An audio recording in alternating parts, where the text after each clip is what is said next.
প্রিয় মাধ্যমিক 2025 ছাত্রছাত্রীরা যারা রেজাল্টের নাম্বার বাড়াবার জন্য ভুল সিদ্ধান্ত নিয়ে ফেলছো, তা আমি তাদের জন্যই বলবো, যারা মাধ্যমিকে নিজের নাম্বারে সন্তুষ্ট হতে পারোনি, কিভাবে তারা নাম্বার বৃদ্ধির জন্য স্টেপ বাই স্টেপ আবেদন করবে, সেই সমস্ত বিষয় নিয়ে আজকের আলোচনা হবে।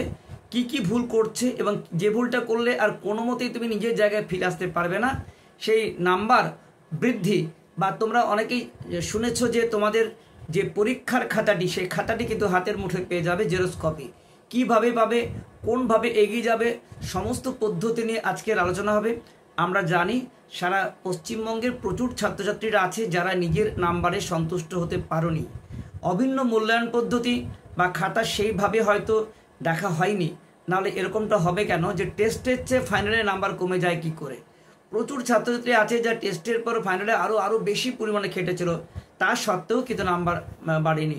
আমার জেলা বাঁকুড়া এবং বিষ্ণুপুরের জয় জয়কার রেজাল্ট হলো, সমস্ত জায়গায় তো হয়নি। আর সমস্ত ছাত্রছাত্রীদের রেজাল্ট যতক্ষণ না ভালো হচ্ছে, আমরা মানসিকভাবে কখনোই সেখানে সন্তুষ্ট হয় না। আমরা চাই সারা পশ্চিমবঙ্গের সমস্ত জায়গার ছাত্রছাত্রীরা যাতে তাদের নাম্বারে সন্তুষ্ট হতে পারে, কিন্তু খাতা দেখার অভিন্ন মূল্যায়ন পদ্ধতি সম্ভব হয়নি। তাই অনেকের মধ্যে কিন্তু প্রচুর অভিযোগ রয়েছে।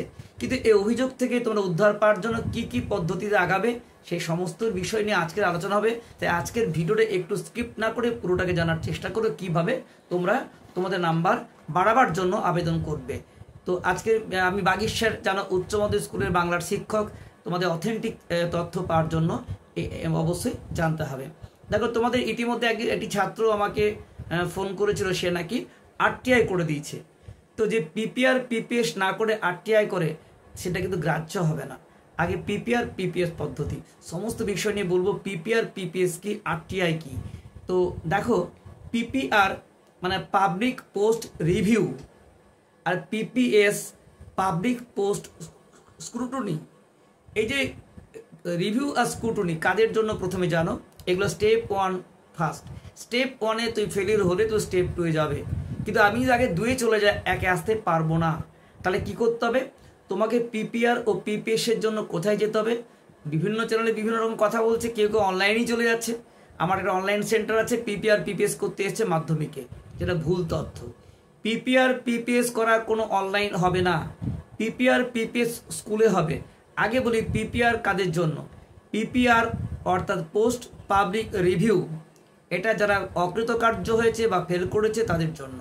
পিপিএস পোস্ট পাবলিক স্ক্রুটনি, অর্থাৎ যারা পাস করেছে, পাস করেও নিজের নম্বরে সন্তুষ্ট নয়, তাদের জন্য। এই দুটোর জন্য তোমাদের স্কুলে আবেদন করতে হবে। স্কুলে আবেদনের জন্য একটা সাদা কাগজে আবেদন করবে। স্কুল তোমাদের সব দায়িত্ব নেবে প্রত্যেক সাবজেক্টের জন্য। পিপিআর হচ্ছে তোমাদের এখানে 80 টাকা, এই পিপিআর 100 টাকা, আর পিপিএস 80 টাকা লাগবে। এটা তোমাদের আবেদন ফি। স্কুলের সাদা কাগজে ডকুমেন্টস, যে মার্কশিট আছে, অ্যাডমিট আছে, জমা দিয়ে এটা করতে হবে। এটা যে পিপিআর আর পিপিএস করার নিয়ম। তারা যারা ফেল করেছো তারা করবে কি, রিভিউ পিপিআর, অর্থাৎ এক্ষেত্রে তোমার খাতাটির পুনর্মূল্যায়ন হবে, প্রথম থেকে শেষ অবধি আবার অন্য টিচার দিয়ে দেখানো হবে। আর পিপিএস পোস্ট পাবলিক স্ক্রুটনি, এটা তোমাদের হচ্ছে কি, নাম্বারগুলো যোগে ভুল আছে কিনা ওটা দেখা হবে। কোনো জায়গায় দাগ নম্বরে যদি নাম্বারটা পড়েনি, সেক্ষেত্রে নাম্বার দিয়ে তোমাকে হয়তো বা কোনো যোগে ভুল হয়েছে, সেক্ষেত্রে শুধুমাত্র তোমার নাম্বার যোগ ছাড়া স্ক্রুটনি আর কিছু হয় না। তাহলে যারা পাস করেছো তাদের খাতার আর কিন্তু দেখা হয় না, শুধুমাত্র নাম্বারের যোগে ভুল থাকলে সেটা স্ক্রুটনি দেখা হয়, জেনে রাখো। আর যারা ফেল করেছো তারাই একমাত্র রিভিউ করতে পারবে। খাতার পুনর্মূল্যায়ন নতুন করে দেখা একমাত্র তাদেরই হয় যারা পরীক্ষায় ফেল করেছো। যারা পরীক্ষায় পাস করে গেছো তাদের খাতা কিন্তু আর দেখা হয় না। কি হয়, তোমরা যদি খাতায় যোগে ভুল থাকে বা কোনো দাগ নাম্বারে নাম্বার ফেলতে ভুল হয়ে যায়, সেইটা আবার যোগ হয় মাত্র। আশা করি বুঝতে পেরেছো পিপিআর ও পিপিএস সিস্টেমটা কি। তাই পিপিআর হচ্ছে তোমাদের কাছে রিভিউ, যারা ফেল করেছো। পিপিএস স্ক্রুটনি, যারা পাস করেছো। স্ক্রুটনিতে নাম্বার ভুল যোগ করা হয়, আর নাম্বার ফেলা না থাকলে ফেলা হয়, কিন্তু নতুন করে খাতা দেখা হয় না। রিভিউ খাতাটা পুনর্মূল্যায়ন হয়। যারা পাস করে গেছো তারা কিন্তু রিভিউ করতে পারো না। তাহলে বোঝা গেল পিপিআর ও পিপিএস এর মধ্যে পার্থক্য কি। এবারে পিপিআর আর পিপিএস যদি কেউ না করো, ডিরেক্ট আরটিআই করতে পারো, ক্ষতি নেই। কিন্তু একবার আরটিআই করলে পিপিআর ও পিপিএস এর জন্য আসতে পারবে না। কেন বলছি, পিপিআর পিপিএস তোমাদের প্রত্যেক স্কুলে এখন চলছে, যেন আমাদের স্কুলে 9 তারিখ অবধি টাইম আছে তোমাদের। খুব দ্রুত তোমরা যোগাযোগ করো পিপিআর ও পিপিএস করার জন্য। পিপিআর পিপিএস করার জন্য কোনো অনলাইন সেন্টার নয়, নিজে স্কুলে করলেই হয়ে যাবে। স্কুল দায়িত্ব নেবে, স্কুল তোমার বোর্ড পাঠিয়ে দেবে। অতএব পিপিআর পিপিএস এই মুহূর্তে করো। আমাদের স্কুলে হয়তো 9 তারিখ আছে, বিভিন্ন স্কুলের নোটিশ ফলো করো, তাড়াতাড়ি পিপিআর ও পিপিএস করো যারা নিজের নাম্বারে সন্তুষ্ট হতে পারোনি। এবার দেখো যে তুমি যতই করো তোমার নাম্বার যে বাড়বেই তার কোনো গ্যারেন্টি নেই, তবু চেষ্টা করতে হয়, এটুকু বলতে পারি। অনেকে বলে নাম্বার বাড়িয়ে নাও, নাম্বার বাড়ানো কি সহজ নাকি? তো এই পিপিআর পিপিএস প্রথম পদ্ধতি করলে সেখানে তোমাদের রেজাল্ট আসবে খুব তাড়াতাড়ি, এবং সেখানে রেজাল্ট আসার পর তোমাদের টাইম থাকে। এখানে তোমাদের পিপিআর ও পিপিএস রেজাল্ট খুব দ্রুত আসবে। এই রেজাল্ট বেরোনোর পর তারপরে তোমরা আরটিআই করতে পারো। যারা পিপিআর পিপিএস করছো তারা কিন্তু আরটিআই করতে পারো না। আর আমার মনে হয় যারা পিপিআর পিপিএস এত সহজ সিস্টেম স্কুলেই হয়ে যাচ্ছে, আরটিআই করার জন্য তোমাকে যেতে হবে রিজিওনাল অফিসে, 2বার যেতে হবে, অনেক ঝক্কি বা ঝামেলা আছে। সেই সিস্টেমে আজকে বলবো, কিন্তু তুমি একবারে আরটিআই করতে পারো, কিন্তু পিপিআর ও পিপিএস এর সুযোগ তুমি পাবে না। তাই আমি প্রথমেই বলবো পিপিআর ও পিপিএস এর ক্ষেত্রে দেখা যায় অনেকের ক্ষেত্রে অকৃতকার্য ফেল করা ছাত্রছাত্রী পাস করে যায়, অনেকের স্কুটনির ক্ষেত্রে নাম্বার বাড়ে বা কারো বা বাড়ে না। যদি তোমার মনে হয় যে নাম্বার বাড়ছে, অবশ্যই বাড়তে পারে, অবশ্যই করতে পারো। এবার তোমাদের আসছি যে আরটিআই বিষয়টা কি। আরটিআই বিষয়টা রাইট অ্যাক্ট ইনফরমেশন, এটা একটা আইনি পদ্ধতি, এটা অনেক জটিল পদ্ধতি। অর্থাৎ তোমার রেজাল্টের ডেট থেকে তোমাদের সময় থেকে 75 দিন এখনই করার কোনো প্রয়োজন নেই। 75 দিন মানে 16ই জুলাই তোমাদের সময় থাকছে। এর মধ্যে পিপিআর ও পিপিএস এর রেজাল্ট বেরিয়ে যাবে, তারপরে তুমি আরটিআইয়ের ক্ষেত্রে এগোতে পারো। এই মুহূর্তে আরটিআইতে না আগানোই ভালো। আরটিআইয়ের অনেক ঝামেলা আছে। আরটিআই করতে হলে কী করতে হয় সেটাও বলে দেবো। আরটিআই করতে হলে তোমাকে কিন্তু প্রথমেই তোমাকে একটা যেতে হবে, একটা কোড পেপার বা স্ট্যাম্প পেপার সংগ্রহ করতে হবে 10 টাকার। তুমি আরটিআই মানে কি? আরটিআই মানে তুমি পরীক্ষার খাতার জেরক্সটা হাতে পাবে। পরীক্ষার খাতাটি হাতে পাওয়ার জন্য আরটিআই করার অধিকার সবার আছে, কিন্তু পিপিআর পিপিএস এর পরে করবে, তার আগে কিন্তু নয়। যদি পিপিআর পিপিএস করো, তা আরটিআই করার জন্য তোমাদের প্রথমে 10 টাকার একটা কোড ফি সংগ্রহ করতে হবে। এটা কোথায় পাবে? এটা সংগ্রহ করার জন্য তোমরা যে দলিল লেখকরা আছেন সেখানে যেতে পারো। সেখানে তোমরা ওই 10 টাকার স্ট্যাম্প পেপার বা কোড ফি সংগ্রহ করলে সেখানে তুমি সমস্ত যা যা আছে তথ্য দিলে। অবশ্যই ফোন নাম্বার এবং আবেদনের সঙ্গে নিজের number, phone number, email number অবশ্যই দেবে। এটা নিয়ে আমি ডিটেলস আরও আসবো। এই মুহূর্তে বলছি তোমাদের যোগাযোগ করতে হবে কোথায়। তো এটা করার পর তোমরা যেতে হবে কোথায়, এটা আবেদন করে পাঠিয়ে দেবে কোনো কুরিয়ার সার্ভিসের মাধ্যমে, বা তুমি বাই পোস্টে রেজিস্ট্রি করে, কিংবা তুমি যেতে পারো যে দপ্তর, কোন দপ্তরে যাবে তুমি, কোথায় তোমার যার জায়গা হবে, কোন ঠিকানায় হবে, সেটাও তোমাদের আমি জানিয়ে দেবো। তো আমার মনে হয় নিজে যাওয়াই সব থেকে ভালো। তো সেক্ষেত্রে তোমাদের কি করে বুঝবে কোথায় যাবে? 4টা দপ্তর আছে তোমাদের কাছে। সারা পশ্চিমবঙ্গে আরটিআই করার জন্য 4টি দপ্তর আছে, ভালো করে বোঝো। একটা দপ্তরের নাম হচ্ছে, ফার্স্টেই তোমাদের রোল নাম্বার যদি তোমাদের 2 দিয়ে হয়, রোল নাম্বার মন দিয়ে শোনো, 2 দিয়ে রোল নাম্বার শুরু হয়, তোমাদের হবে নর্থ বেঙ্গল। নর্থ বেঙ্গল তার সমস্ত ঠিকানা আমি পাঠিয়ে দেবো, বলবো, কিন্তু তোমাদের খেয়াল রাখতে হবে, যেতে হবে পরবর্তীকালে কোথায় না, তোমাদের নর্থ বেঙ্গলে যাদের এরিয়ায় পড়ছো তাদের রোল নাম্বার 2 দিয়ে শুরু। কারো নাম্বার যদি দেখা যায় যে 4 দিয়ে শুরু, তার জায়গা বর্ধমানের কাছাকাছি যারা আছো তাদের বর্ধমান স্কুলে তোমাদের বলে দেবে তুমি কোন রিজিওনাল অফিসে পড়ছো, তার ঠিকানা স্কুলেই পেয়ে যাবে। আশা করি প্রত্যেক স্কুলে বলে দেবে, কিন্তু তুমি জানবে কোন রিজিওনাল অফিসে। অর্থাৎ তোমার বাড়ি যদি বর্ধমানের কাছাকাছি হয়, তুমি কিন্তু যেতে হবে। রোল নাম্বার তোমার কী দিয়ে শুরু হবে? 4 দিয়ে। তোমার রোল নাম্বার যে একদম 6 দিয়ে শুরু হয়, তোমাকে যেতে হবে মেদিনীপুর রিজিওনাল অফিসে, ঠিক আছে? আর তোমার রোল নাম্বার যদি 8 দিয়ে শুরু হয়, তোমাকে যেতে হবে কলকাতা রিজিওনাল অফিসে। এই 4টা তোমাদের দপ্তর, এর ঠিকানাগুলো স্কুলে পেয়ে যাবে। আমরাও ডিটেলস পরে ভিডিও আনছি। এই মুহূর্তে তোমাদের অনেক সময় রয়েছে, 75 দিন মানে তো বুঝতে পারছো 16ই জুলাই বহু দেরি। এই মুহূর্তে তোমরা আগে পিপিআর ও পিপিএস করো। আর শুধু পদ্ধতি বলে রাখলাম, এই অফিসে যাবে, সেখানে গিয়ে তুমি আবেদন করবে।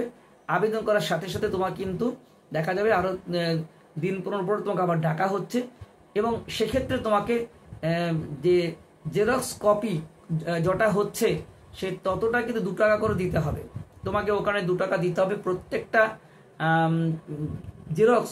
ধরো তোমার বাংলায় 15টি পেপার তুমি লিখেছো, 15 দুগুণে 30 টাকা তোমাকে জমা দিতে হবে ওখানে চালানে।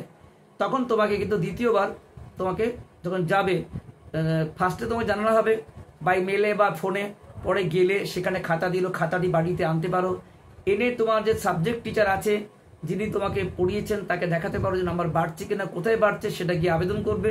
ঠিক আছে, ধরো তোমার বাংলাতে 5 নাম্বার বাড়ছে বলে মনে হচ্ছে, তুমি দেখাতে পারো বাংলায় 5 নাম্বার বাড়ছে, তো সেক্ষেত্রে তুমি যেতে পারো। তো এই ক্ষেত্রে তুমি নিজে যাবে, তোমার নিজের গার্জেন, নিজে নাও যেতে পারো, নিজের বাবা মা অথরাইজ লেটার নিয়ে যেতে পারো। নিজের বাবা মা বা নিজের একদম নিজের ছাড়া অন্য কারো হাতে দিয়ে কিন্তু দেওয়া চলবে না, স্টুডেন্ট না গেলেও চলবে। তো এইভাবে তোমাকে 2 বার যেতে হচ্ছে ওই রিজিওনাল অফিসে তোমার নাম্বার বাড়তে, এবং এটা তোমার কখন বাড়বে তারপর ঠিক ঠিকানা নেই, অনেক সময় লাগতে পারে, 1 বছর লেগে যেতে পারে। আমরা জানি গত বছরের পরীক্ষার্থীর RTI এসছে এই কয়েকদিন আগে, তাহলে বুঝতে পারছো কোনো ঠিক নেই কখন আসবে। কাজে কাজে RTI তুমি করতে পারো, RTI করলেই তো রেজাল্ট চলে আসবে, তার কোনো কথা নেই। তো যে যত আগে করবে তার রেজাল্ট তত আগে আসে, অবশ্যই আসে।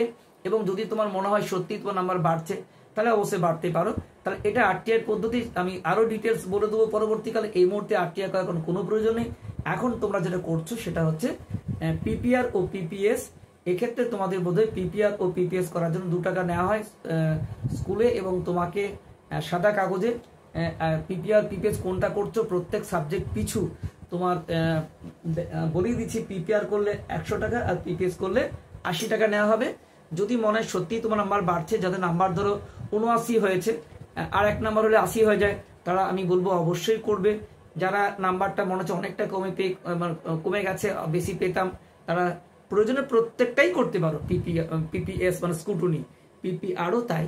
কিন্তু PPR তো অকৃতকার্য সবটাই দেখানো হচ্ছে, কিন্তু PPS এর জন্য বলছি, বা তোমার যে কারণে তুমি ফেল করেছো সেই সাবজেক্টগুলোর জন্য বলছি, যে আমার এই সাবজেক্টের জন্য ফেল করেছি, তুমি সেগুলোই করতে পারো বা সবগুলোই করতে পারো। PPR যেমন সবগুলোই করা যায়, PPSও কিন্তু সবগুলোই করা যায়, কোনো চিন্তা নেই।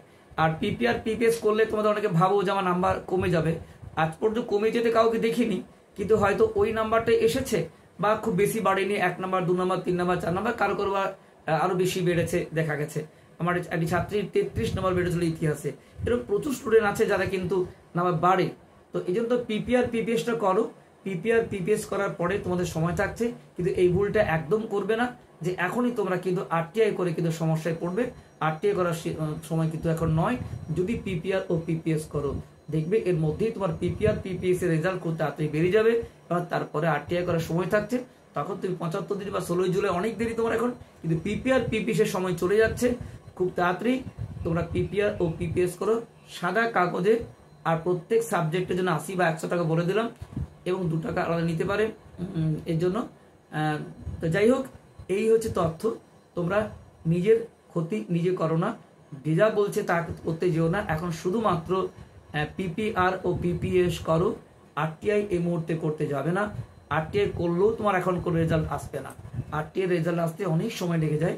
তার আগে PPR PPS হয়ে যাক, তারপরে তোমরা কিন্তু RTI দিকে যেতে পারো। তো এবং তোমাদের কিছুটা মেনে নিতেও হবে, নতুনভাবে পড়াশোনা শুরু করো, ঠিক আছে? বিভিন্ন স্কলারশিপগুলোর জন্য আবেদন করো। আর রেজাল্ট খারাপ হয়েছে করে আগামী দিনে ভবিষ্যৎটা নষ্ট করো না। তাই প্রত্যেকে বলবো PPR করো, PPS করো, RTI করো, যাই করো, তোমরা কিন্তু নতুনভাবে পড়াশোনা শুরু করে দাও। পাশাপাশি এগুলো করতে থাকো। আমি কোনোটাই করতে বারণ করছি না, কিন্তু পদ্ধতি অনুযায়ী করো, তাহলে কি তোমার সাফল্য অনিবার্য। আর সকলের প্রতি অনেক অনেক শুভেচ্ছা রইল। যদি এই ভিডিওটা একটু ভালো লাগে, অবশ্যই বলবো তোমার যত প্রিয় বন্ধু ও বান্ধবীদের আছে সবাইকে শেয়ার করে দাও, যাতে প্রকৃত তথ্য জানতে পারে। অনেক অনেক শুভেচ্ছা রইল সকলকে। Best of luck.